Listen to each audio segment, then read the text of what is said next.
Welcome to the Fortified Life podcast, where we learn how to develop a dependency on Jesus in the marketplace. From the boardroom to the bathroom, God is with you. Here's our host, author, speaker, teacher, encourager, stewardship coach, and my husband, the man they call Mr. Fortified, Jason Davis. What's going on, everybody? Welcome to the Fortified Life podcast, where we talk about developing a dependency on Jesus in the marketplace. I am so very excited that I get to be on this platform every week with you. We get to hear from coaches, CEOs, authors, speakers. And I got to tell you, ladies and gentlemen, our guest today, I am extremely excited about. I know I always say I'm excited, but I'm extremely excited today because she is a powerful woman of God. But before I bring her on, let me introduce you to her. Bonnie Kim is a triple certified executive coach specializing in helping founders and corporate professionals thrive mentally and avoid burnout. With extensive experience in teaching, nonprofit work, and owning franchise brands, Bonnie brings a diverse background to her coaching practice. As a credentialed coach by the International Coaching Federation, Integrative Enneagram, and Gallup Strengths, Bonnie is passionate about empowering leaders to improve their self-relationships and foster meaningful connections with others. In her free time, Bonnie enjoys painting and indulging her passion for music through DJing. Oh my God, and she DJs? Ladies and gentlemen, please welcome to the Fortified Life, Bonnie Kim. Bonnie. Hey. Hey, Jason. Thanks for having me. Absolutely. Now, folks, you know how you meet certain people and you just instantly click? You know, we always talk about, oh man, I knew them from my childhood, or I've known them for 10 years. I have in chronological or calendar time, whatever you want to call it. I'm sure Bonnie will give me the right vocabulary word, but whatever you want to use. I have not known Bonnie that long. But when we spoke, it's like I've known her for a long time. So, Bonnie, it's great to have you on the show. Great to have me, or great for you to have me on the show as well. Yes, I love it. Well, Bonnie, you have a very extensive background, and God has graced you to do a lot of things. And I'm a big believer in that whatever has happened to us in our lifetime, God uses that. And so, in other words, there's a lot of crossover between the personal and the professional. So give us a little bit of a peek into your personal testimony, Bonnie. We'll get into the coaching and all the exciting stuff later on, but talk to us about what makes you who you are today. Yeah. I just want to just paint a picture of when I think about Jesus, to put a backdrop to my personal testimony. Whenever I think about Jesus, I picture myself being this raggedy little girl, maybe like 4, 5, 6, just walking around the street, kicking cans, kicking trash, getting all mad at life and at the world, and just basically feeling disowned. And, you know, I'm just alone walking around, pretty dirty, pretty like raggedy. And I see this very kind, powerful, but kind person coming towards me, and very kind eyes, and holds out like a mantle or a scepter and says, "You are the one I've been looking for. You're the one I'm choosing. You're the one I want to utilize. I want you to be a part of what I'm doing. I want you to come with me."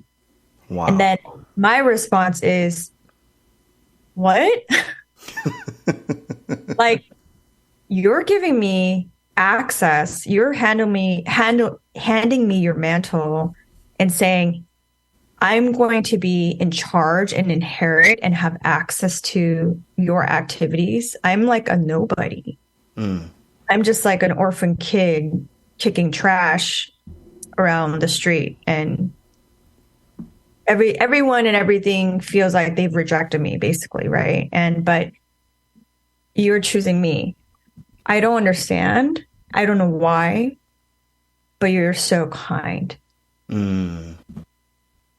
So now that's kind of the backdrop of how I feel towards Jesus when I think about my experience. So personal testimony, I know we hear a lot of those, radical conversion stories at church, and I'm probably one of those statistics. And contrary to what I look like, how I act like, how I speak, especially in professional settings when I have to code switch and speak in a manner that makes people take me seriously, growing up in my household was pretty intense. I grew up in a house of addiction. I've had social services coming over to my house take me away, house evictions. I moved over 20, 30 times at grade school alone, so I didn't know how to make friends. I was bullied from, I think, 6th grade and on. And even during college and post-college years in more subtle ways, like workplace bully. So just experiencing that, a lot of like physical abuse from being bullied to even family, hence social services coming over, and just a lot of different types of abuse. Every single strata of abuse. Let's just put it out there and put it in a bag. It's pretty terrible.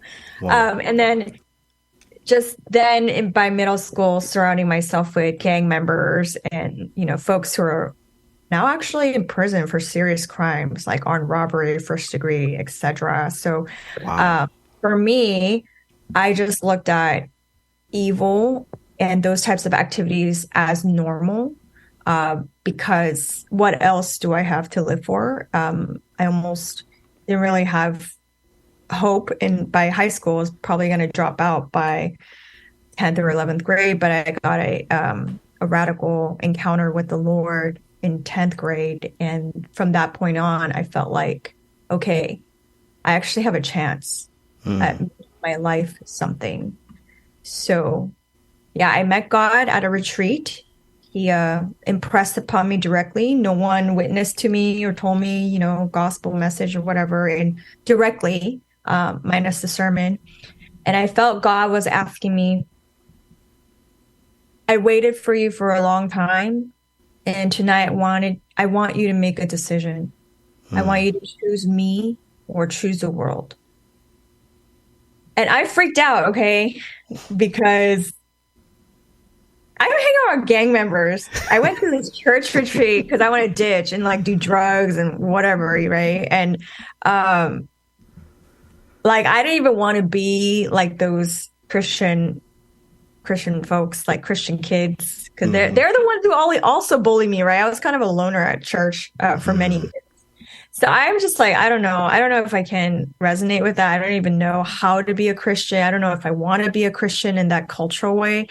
But I said, okay, God, I'm scared, Jesus, but okay, I'll choose your way. You got to help me.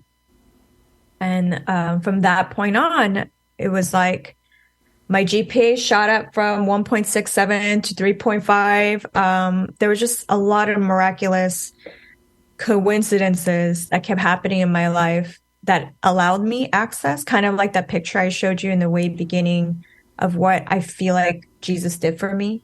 Like I was kind of like a nobody, no good for nothing pretty much. And then Jesus is like, no, actually, you're exactly who I wanted and I've been searching for.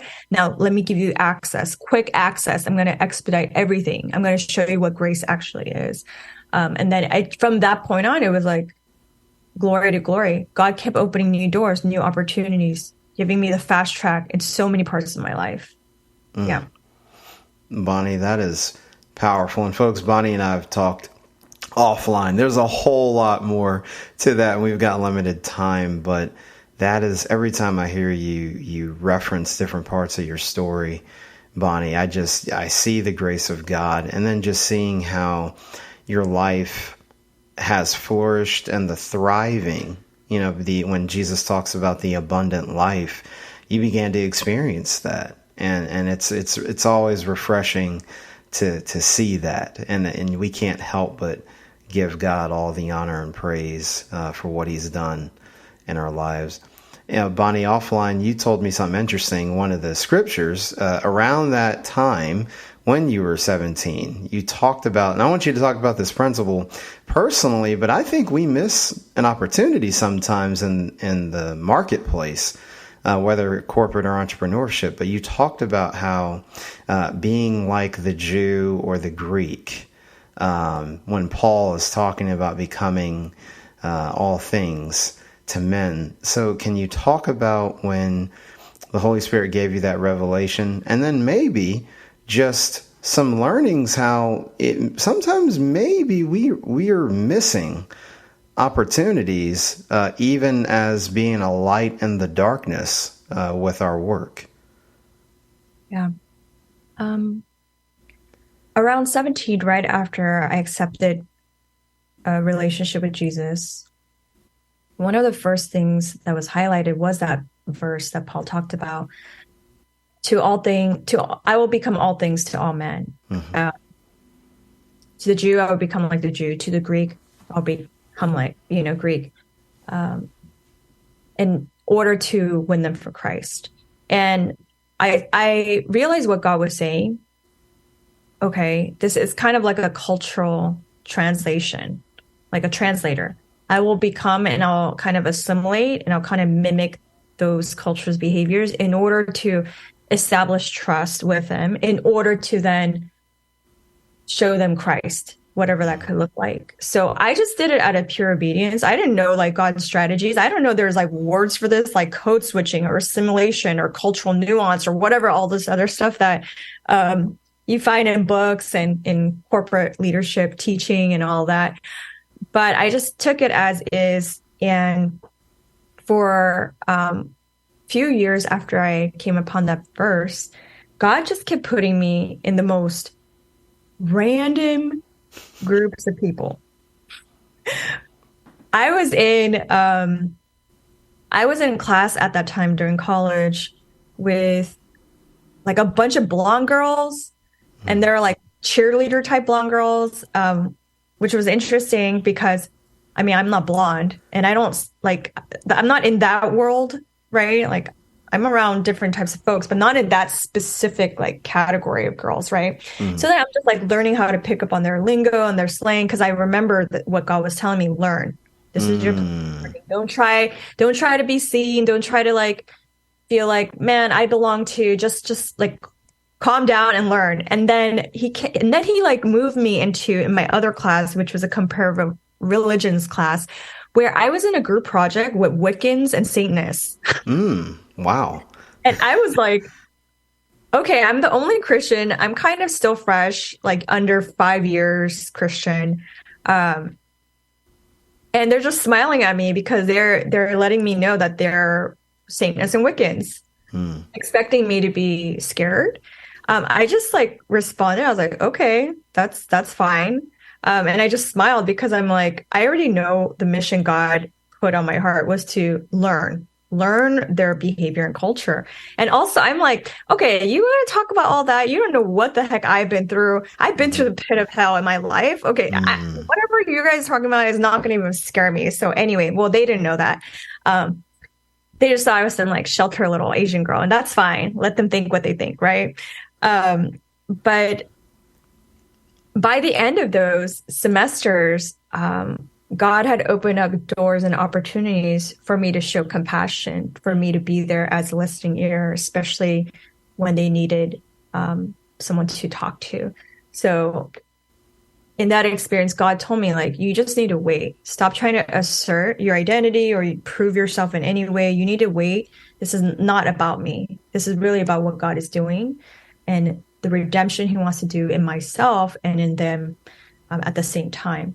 And then now fast forward that to like how that even still applies, that verse still applies.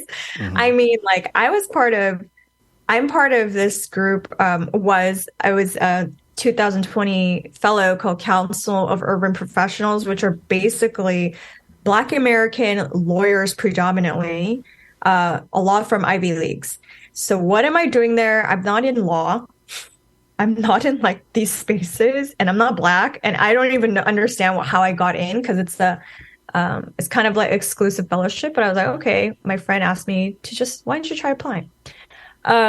So yeah, and I'm like learning the language of like, oh, Black law professionals and certain behaviors and things that they're interested in. I thought it was very fascinating.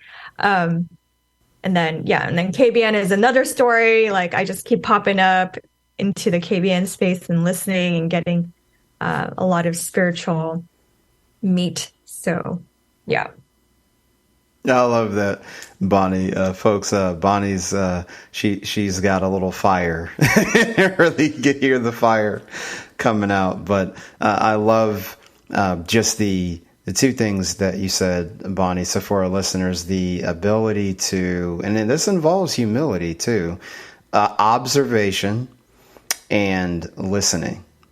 If we are so concerned about what we want to do, it's easy to miss things. And then if we're missing things, then it's certainly hard to listen and seek to understand.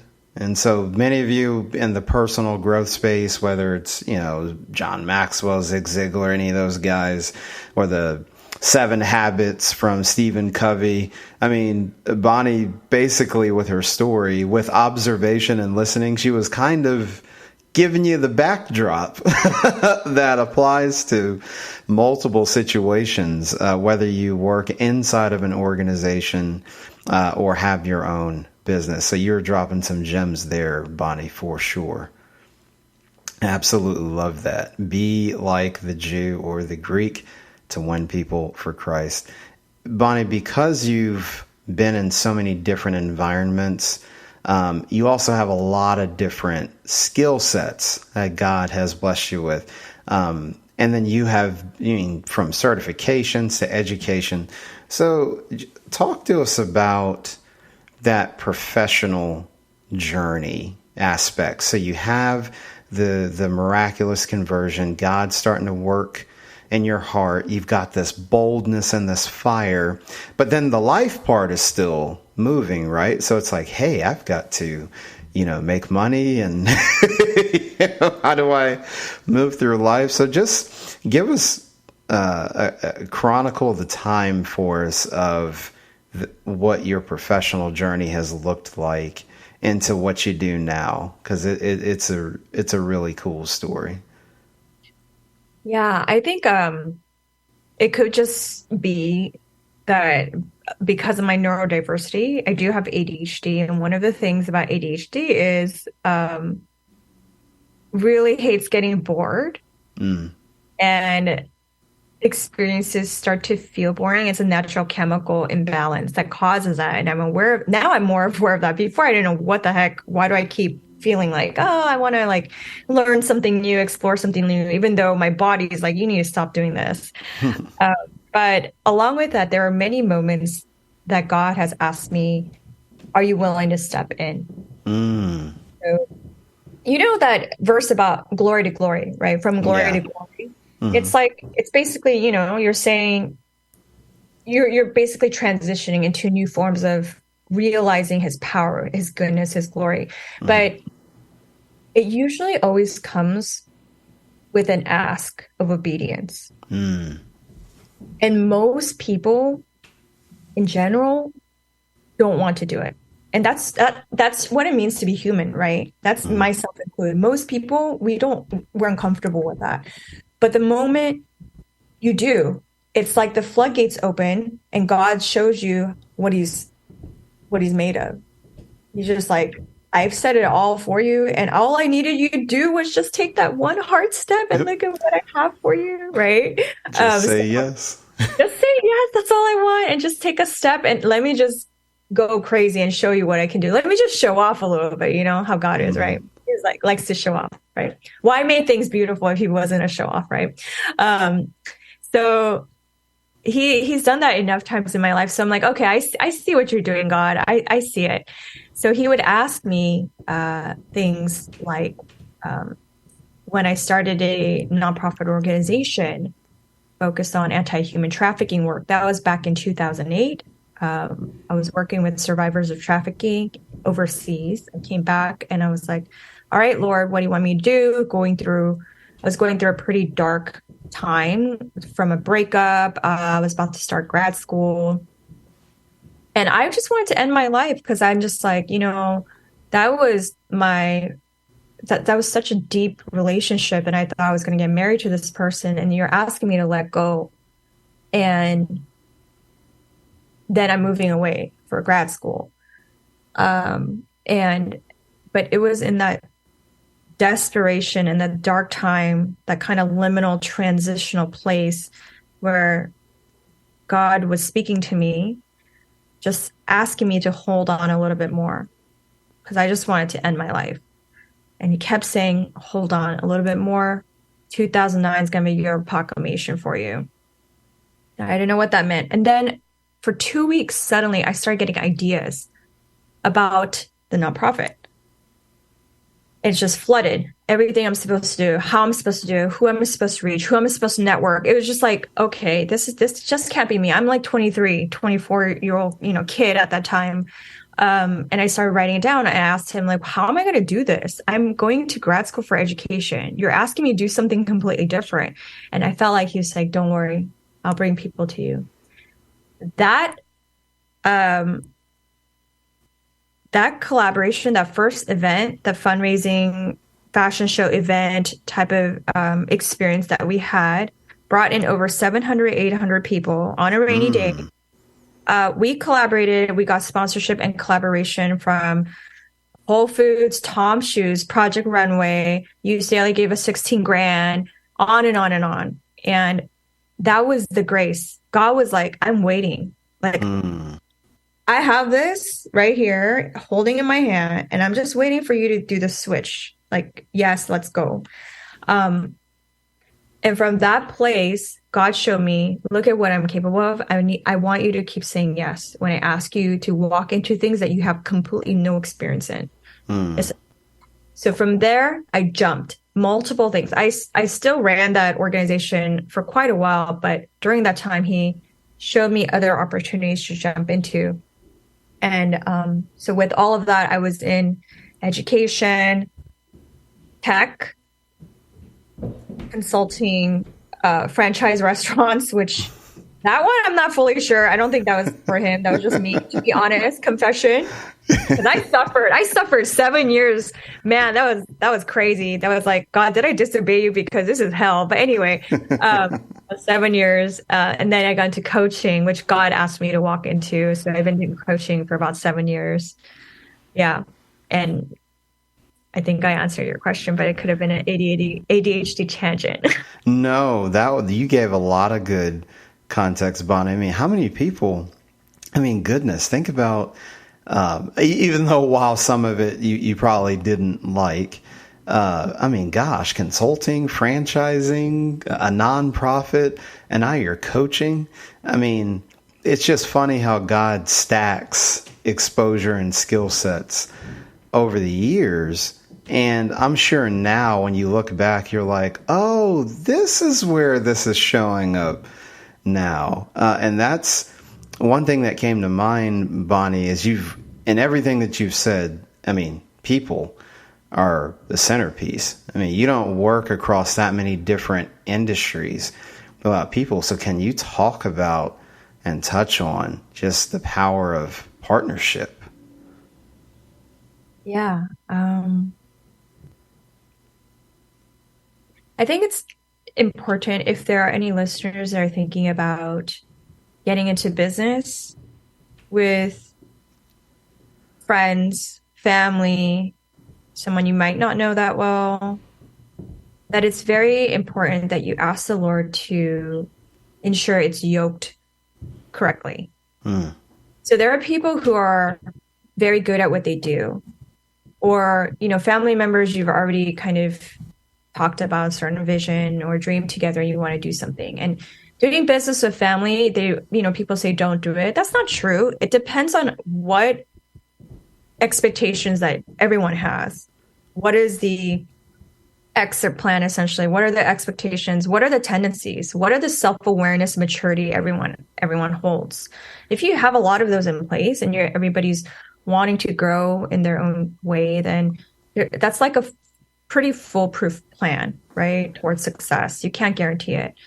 But if from the beginning you're not even yoked with the right type of partnerships, it's going to get really hard. And I speak from personal experience where one was a pastor, right? And we dissolved our projects amicably. It was good, but because we were so misaligned on some other aspects, it didn't matter if we're like, but we have God. Okay, but yes, but we have a lot of cultural clashes. And I don't mean culture as in like ethnic culture. I'm talking about work culture or belief culture, management culture. There's so many clashes, it's almost not even worth it, right? So I would say that's one thing that's very important, to ask God, is this person that I'm supposed to be equally yoked with, especially for a business of this matter? Now, in terms of just general partnerships, I would say across the board, just asking and praying, right? There was an opportunity that first year when I did a nonprofit. They said, there's a potential for a Tiffany & Co. sponsorship coming through, like donation of diamonds, pretty much. And wow. Like jewelry for auction. Right. Those auction type of experiences. And I prayed. I asked the Lord, because the person who told me said, but here's the condition. Since this is a new event and you eventually want to create a 501c3 nonprofit out of this, you got to make sure it's a secular nonprofit. You can't make it Christian because it's going to be a little bit tricky. And I said, all right, I'll get back to you. And I prayed. I asked God, give me wisdom on this.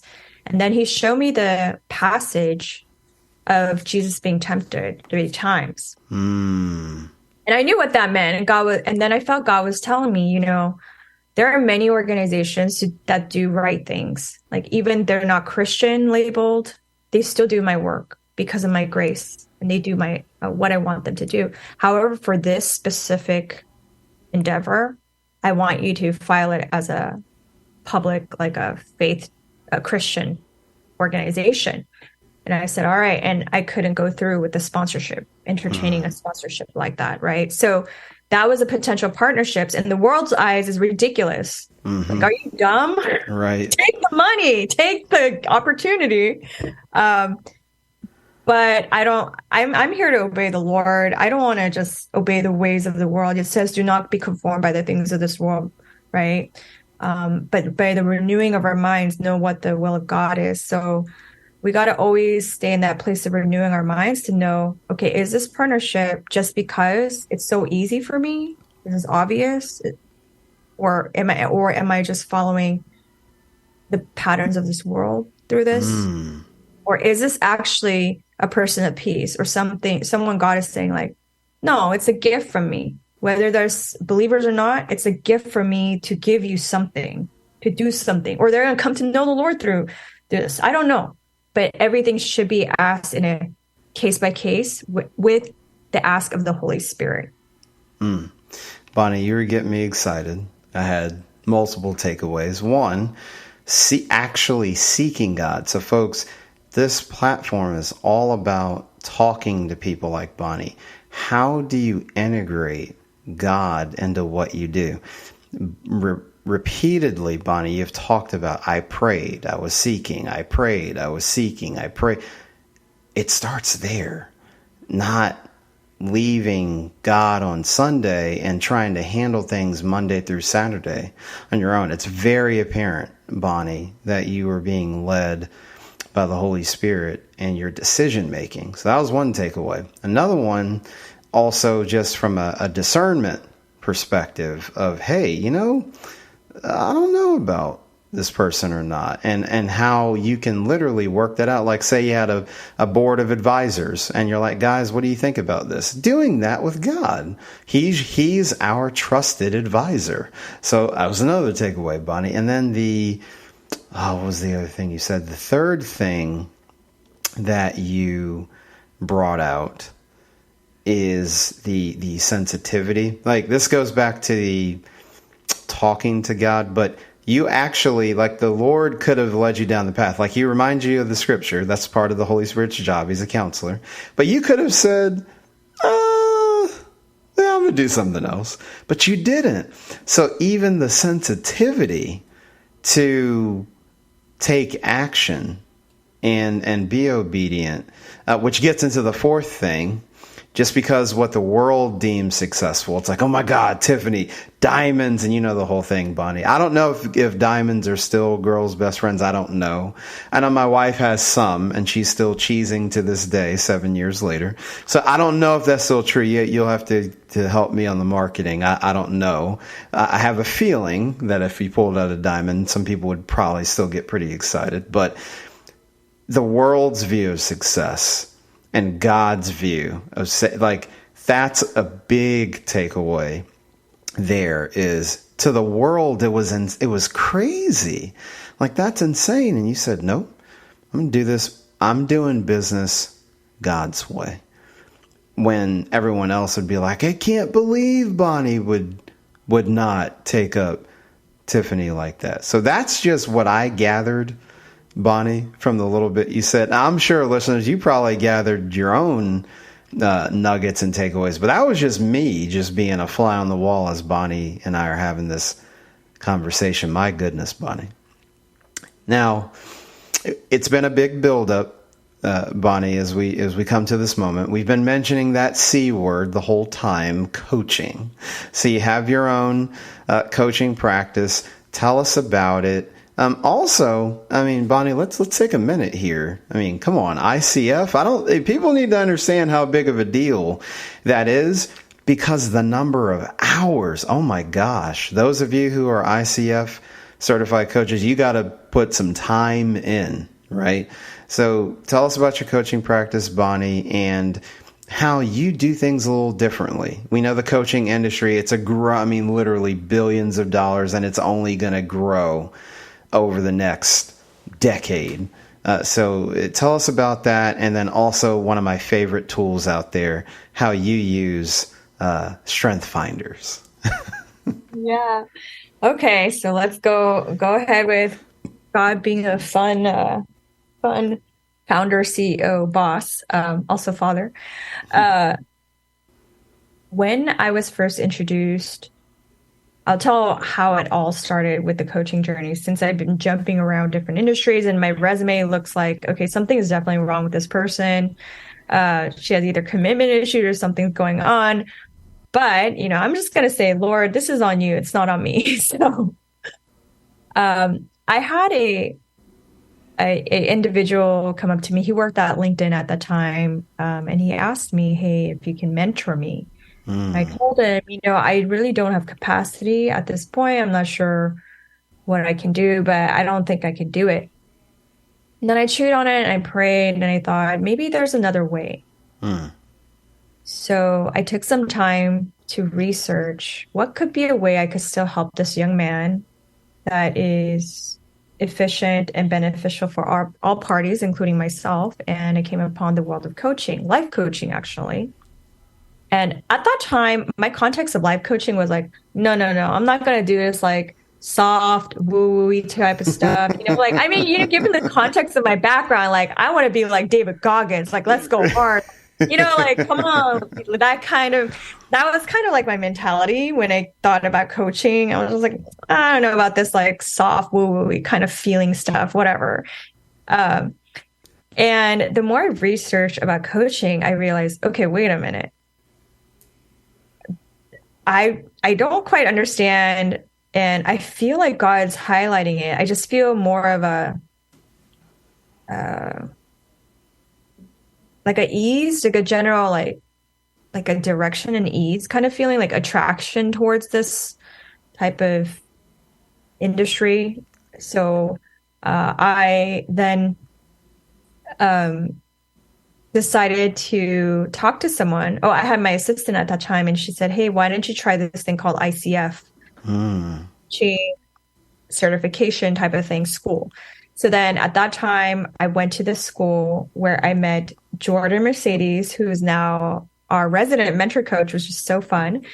And this is when my whole mind exploded and how I realized I did not know anything about coaching, at least in the ICF's version of coaching, Sure. and how powerful it is and how arrogant I was to think, well, if people are going to pay money just for me to boss them around, tell them what to do, then yeah, let me get some money, And I was like such a fool because that is completely not what ICF's version of coaching is. Mm-hmm. And ICF's version of coaching is extremely patient, extremely exploratory. It's all about the process, which is very difficult for personalities like mine that wants to see immediate results. It's all about humility. You have to restrain a lot of assumptions and judgments by asking careful questions. So an example of the training that I've received is, for instance, like someone might share a story, and my response as a coach is to not just jump ahead and make kind of an assumption of what they just said. Oh, you told me that you're having a hard time at work with your coworker. Is it because that you're stressed out because you're not getting enough sleep? That's actually called a leading question. It's actually no, you don't do that. But what I've been training as an example is like, okay, they just said something, and my question to them could be, Jennifer, as you were saying that, I noticed your body shift a little bit. And it's a little bit uncomfortable. Can you tell me more about that? And it's like, it comes so left field, right? Because a person is expecting you to just engage him on the top layer of conversation. But I'm coming in here completely like sideways because I'm seeing and I'm discerning something else. And the combination of the Holy Spirit's discernment, along with the training, rigorous training I had to notice subtleties, nuances, tone of voice, cultural context, all of this has then helped me then to understand how powerful coaching actually is.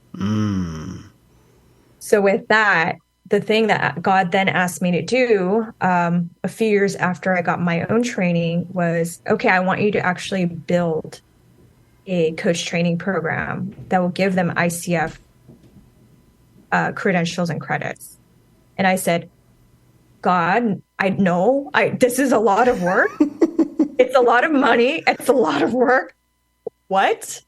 But he kept asking me, will you do it? And I was like, oh man, it's one of those obedience things. But like, I kept like, come on, God, I got my restaurants going on. Like, can I just do my restaurants? And then my restaurant failed. And I was like, oh God, this is so painful. Because God specifically told me, you're okay and you're free to do your restaurant, but basically don't get it twisted. Make sure your first thing is your first thing. I've asked you to do coaching, and you cannot make your restaurants be priority number one. But wow. I did. I switched it and I made it priority number one, and it failed. So then I was like, fine. All right. So the moment I announced like, okay, I'm doing this ICF coach training program, you're going to learn how to be a coach. And not only that, you'll get credits from ICF. It was so easy. People to jump on board and want to get into the school and do this program. So anyway, I'm like giving credit to God. Honestly, again, it's like that kid again, like, what? I don't know what I'm doing. Okay. And then he taught me along the way, like, training on the job, learning as you go, right? Learning on the job. Mm-hmm. So Bonnie, you start the coaching practice. God sits down the franchise. Yeah, Bonnie, that's nice. Now let's get into what I want you to do. And then how you do ICF. you have the Enneagram, you have DISC, there's HBDI, all these things out here. Why Clifton Strength Finder? Yeah.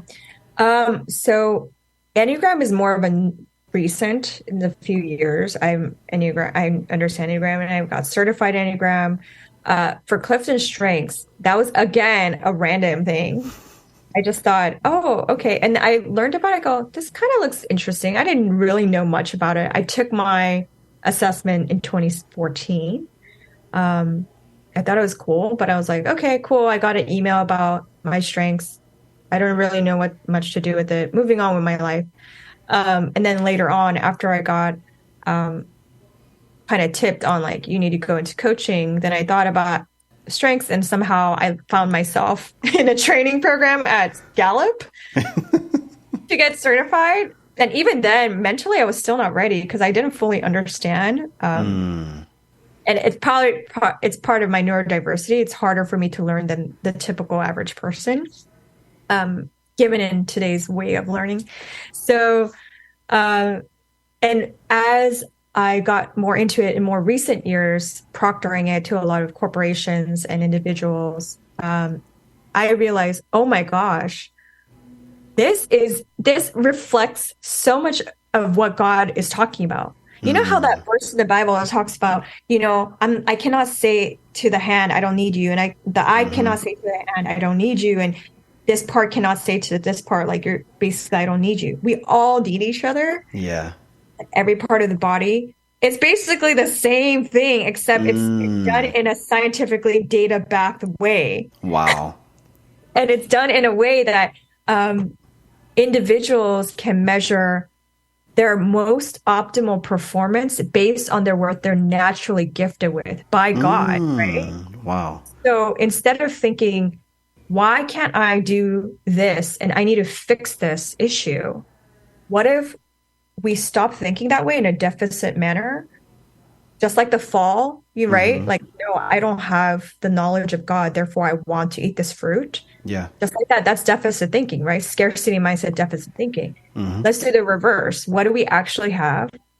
How can we explore that and strengthen it?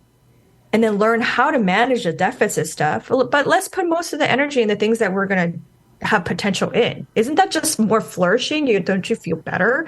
So, that's how I walked into it. And God kept showing me, essentially, this reflects his kingdom. This is how his kingdom operates. Wow. I'm just like, wow, this is so fun. My goodness, what a revelation. Bonnie, as you know, we could talk for 3 hours, but we can't. There are limits to conversation. Before we go, Bonnie, can you tell everyone what's the best way for people to contact you, connect with you and your coaching practice?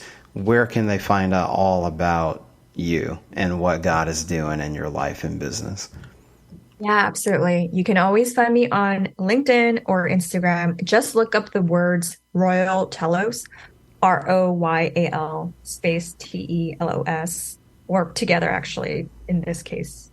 And that actually stands for royal, like royalty. Telos is purpose. So it's like kingdom purpose. And essentially kingdom come, his will be done on earth as it is in heaven. That's what I'm responsible for. And that's why God asked me to coach.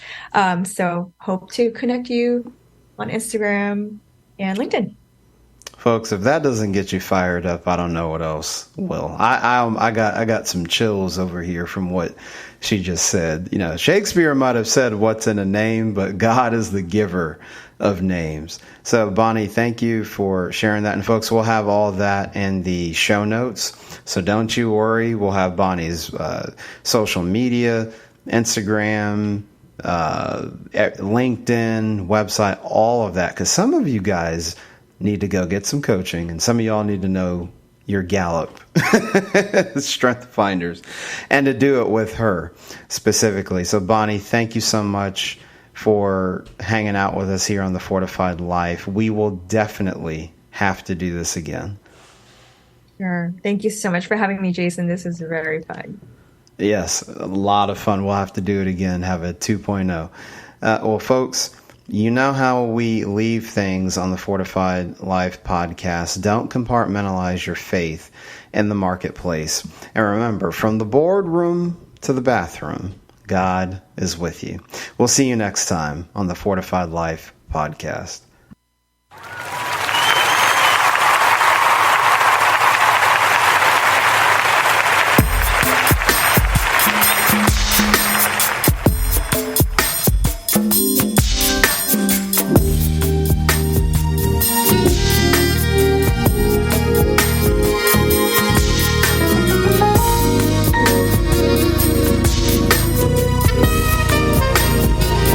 God's given me power over the enemy. God's given me power with all authority. Nothing can hurt me. Nothing can harm me. He's given me power.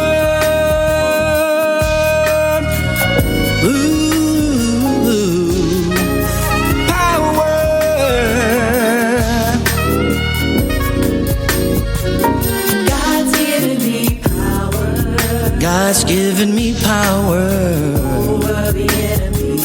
God's given me power with all authority. And nothing can hurt me, no. Nothing can harm me, no. I know. He's given me power. He's given me power. He's given me power, yeah. Power.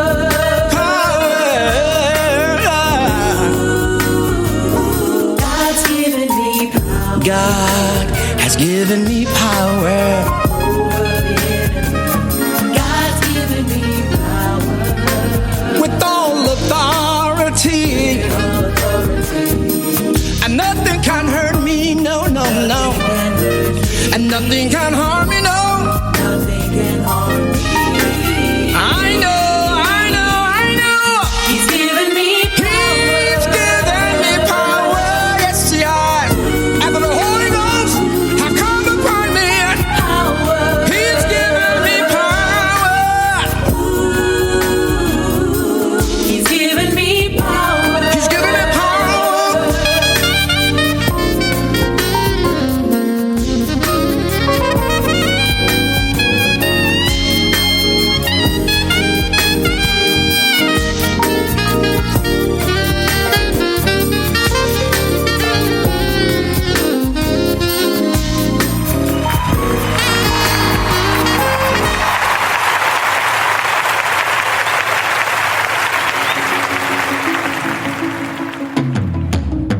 Thank you for listening to the Fortified Life podcast. You can catch us live on Wednesdays at 8:30 p.m. Eastern Time and on demand. Check out fortifieddlifepodcast.com for more details. To learn how to live out your faith in the marketplace, grab a copy of Jason Davis's book, Fortified, Being Rooted in God's Plan for Work and Business. Available on Amazon. You're listening to Do or Slide Worldwide Podcast.